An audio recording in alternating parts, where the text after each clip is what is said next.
You know, it's hard to say this as a fan, but this might be the biggest ripoff product Apple has released. What's going on, YouTube? Welcome to the Granny Geek Show, where we talk all things iPad Pro, Apple Talk, and Pro Audio. So if you're new here, welcome. If you're not, welcome back. Today, we're going to talk about the Apple Studio Display and why it offers basically no value. So 3 reasons to stick around to the end is I'm going to tell you why Apple's doing this. I'm going to tell you what display I really think is a great, incredible value, and what price I think the Studio Display should fall in at. So hit the subscribe button, click the bell, and let's dive right into it. Now, Apple has been known to sell some products that were not a great value, but typically these were Intel Macs, especially in the era of M1, that were just looking a little long in the tooth and not offering a lot of performance compared to their price. But in this case of the Studio Display, Apple's released something brand new that is already super old and doesn't really offer anyone any extra oomph for the price that you're actually paying. And let me preface this by saying this is essentially the 27-inch panel from the 5K iMac, just put inside a new shell. So let's start off with the easy stuff. Let's talk spatial audio. Now, granted, this is a new technology, but guys, honestly, anybody spending $1,600 on a display probably has the extra cash to buy a pair of studio monitors. And heck, even if you don't, spend $1,000 on your monitor. There are a ton of options that are fantastic and rival the Studio Display at $1,000 from other brands, and then spend $500 on a serious pair of professional studio great sounding monitors. It doesn't make sense to me. But that's light work. Let's go to the screen size, right? So this is a 27-inch panel. And honestly, when it comes to content creation and consumption, bigger is better. I mean, especially if you've got a great panel. And we can see this not only with phones getting bigger and bigger, but more and more professionals, they're getting into ultra wides, they're getting into multi-display setups,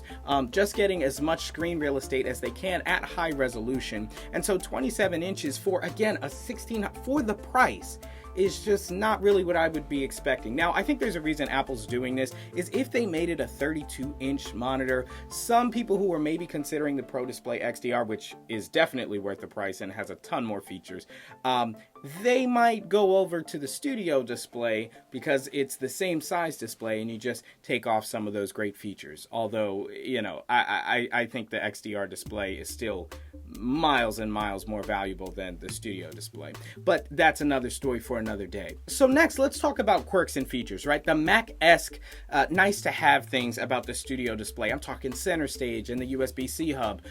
M1 iMac? Anyone? I mean, listen here. If I could take 1K off of your Studio Display from 5K to 4K, along with 3 inches, right, from a 27-inch to a 24-inch, right, and I'll downgrade your center stage camera from that to a regular HD FaceTime camera. But I'm going to shave $300 off the price and give you an M1 chip, making it basically a whole computer, and it has a very similar design to the aesthetic of the Studio Display, and you get color options. And you're going to say the display is totally different. Not much from just the size, because it's 500 nits versus 600 nits, so it's a little bit darker, but it's still P3 wide color gamut. It's 4K. Again, we're going to talk about resolution in a minute. The display is basically the same. It's got True Tone and all the goodies that they pump into the 27-inch iMac, because remember, this display panel itself, as I said in the beginning of the video, is nearly a decade old already. So a lot of the things that were in the 27-inch iMac display that were new at the time and expensive has come down to the price of a $12.99 4K iMac. From there, I want to jump into resolution. So this is debated a lot, and this is 5K versus 4K. A lot of manufacturers don't really make 5K displays, and you could argue for good reason. I mean, these aren't phone displays or even tablet displays. Most of the time, you're going to be sitting over a foot, 2 feet or more from the display, and at that point, 4K, a good 4K display, all other things being equal, is indistinguishable from a 5K display. And let me know in the comments, who are you?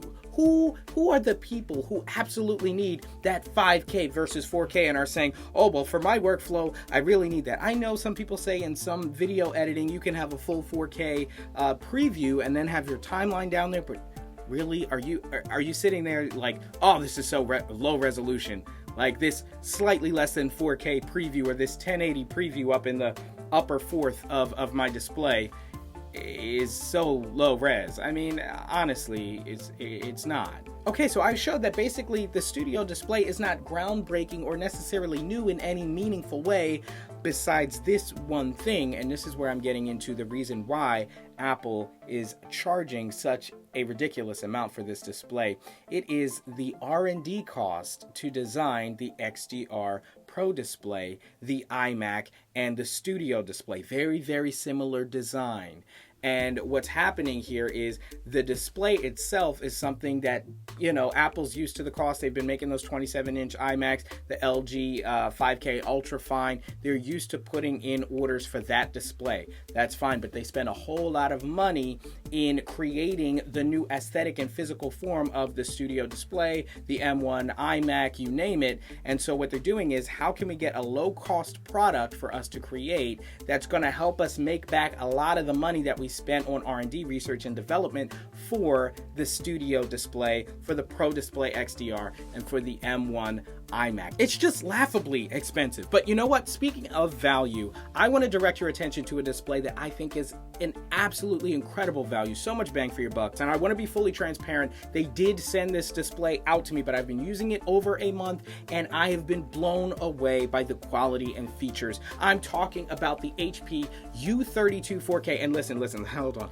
I know you're saying, HP, what? An HP monitor? I did a comparison between this 32-inch 4K HP and a 32-inch 4K LG, as well as the mini LED XDR display on the M1 iPad Pro. I'll leave a link down to that video below, and I think you'll be truly impressed with the results. But this, again, is a 32-inch 4K display. It is color calibrated from the factory for super accurate colors.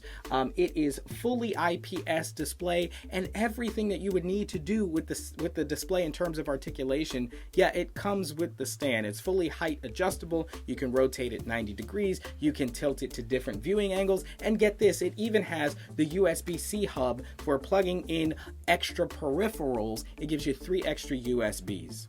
It also runs at 60 Hertz, just like the studio display. Oh, did I mention it was display HDR 400? Yeah, so there's that as well. It's an HDR panel. Guys, it's 500 bucks. 500 bucks. If you're trying to spend $1,600 on gear, don't get the studio display. I know the design is so great and Apple-esque, but the design is behind your display most of the time. Most people are just seeing the display. You're gonna spend $1,600 for the foot of the display that you're actually gonna see every time when you step up to your desk. And honestly, the U32 from HP is kind of similar in terms of design for what it's worth. Anyway, get yourself a nice 4K display. It doesn't even have to be the HP. I recommend the HP. And then use the other $1,000 to get whatever you want. You could even get an iMac. You could get an external 32-inch 4K display and get an M1 iMac for about the same price, within $100 of the same price as you would for one studio display. So this was kind of a long one, I think, and but I just had to get this out and clearly state why I think the studio display is such a poor value right now and why Apple's doing it to recoup what they spend on R&D. So let me know what you thought down in the comments below. I'd particularly like to hear from those 5K people who are like, I need that 5K resolution. I'm genuinely interested in knowing the use cases for 5K displays over 4K panels. And I think maybe the rest of the industry needs to know that as well, because many manufacturers aren't even making 4K displays. But that's going to do it for this one. Hit the subscribe button, click the bell so you don't miss. Oh, the final thing, if you stuck around, I said I would tell you what price I think the studio display should be at. I would say around $1,000. You want to undercut the iMac. They'll be like for 3 inches and 100 nits off the brightness, especially because these devices are going to be used indoors for the most part. So especially in a studio environment, typically you can control the lighting. I think it should be at about $1,000, $11.99. But that's not going to give Apple a lot of money to recoup for their R&D costs, man. And I gotta say, the Pro Display XDR It's an incredible beast of a beauty of a machine, and that is a whole nother discussion. Gonna pass, gonna recommend you pass. Hit the subscribe button, click the bell, don't want to ramble on, as we cover all things iPad Pro, Apple Talk, and Pro Audio. I'm Chris Grant Jr., it's the Granny Geek Show.